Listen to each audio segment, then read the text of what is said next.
I must have been 3, 4, maybe 5 when I started playing video games.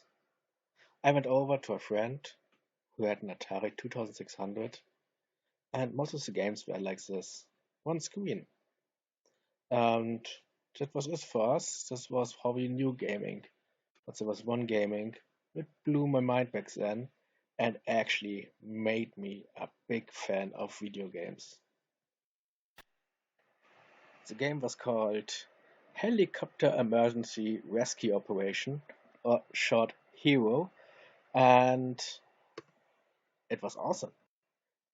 This guy had more than one screen, so suddenly everything changed for me in gaming. It was probably the most amazing thing and change I've ever seen in gaming, that you have more than one screen, because not everything could happen on the next screen. You had not an idea what's going on.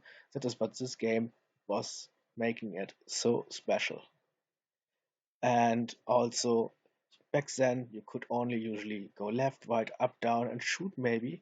But this guy can not only shoot, he can also have a second action. He can lay dynamite.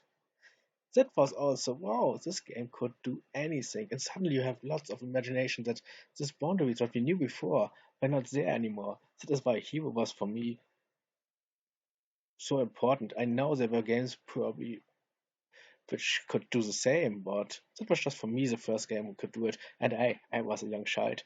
And this character is just very cool. So Roderick Hero is a guy who is going down the Mount Leone to rescue mine worker.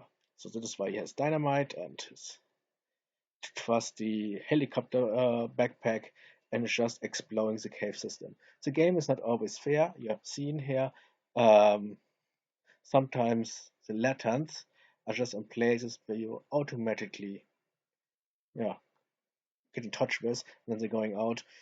You really have to know the levels in order to have not disadvantage and so on.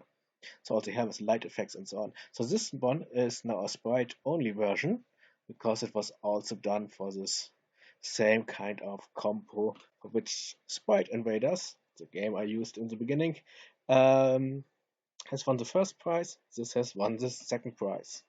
I'm actually quite happy that I had now the opportunity to play this particular game because I didn't own a copy of Hero, and I like actually this version pretty much.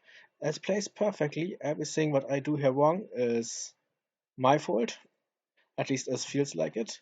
Maybe the game is cheating on me. I wouldn't know, but it doesn't feel like a cheat. So it's me all along. And yeah, this kind of things. This is what I don't like about Evo sometimes, because how do you get along with that, you know? So you have to trick again. It's about timing and find out stuff and maybe just luck. Who knows? So you have a power bar. The power bar is basically just showing you how many actions you can take, because if you shoot from your eyes, it takes action. If you fly a little bit up, it takes action.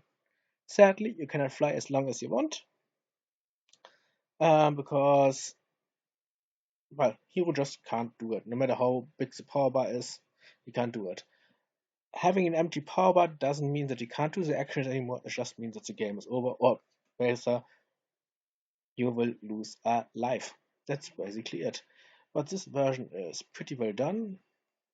I don't know why it's got the second prize, but despite Invaders was an awesome game, so basically no excuse there, and also no shame, because I love this game, and I put a download link down below. I just wanted to just present it because Hero has quite some importance for me, and I just want to share it with you, just to be a little bit more personal. I'm the 8-bit Relic, 8-bit normal me, and today we were playing S.P.E.R.O. for the Commodore 64.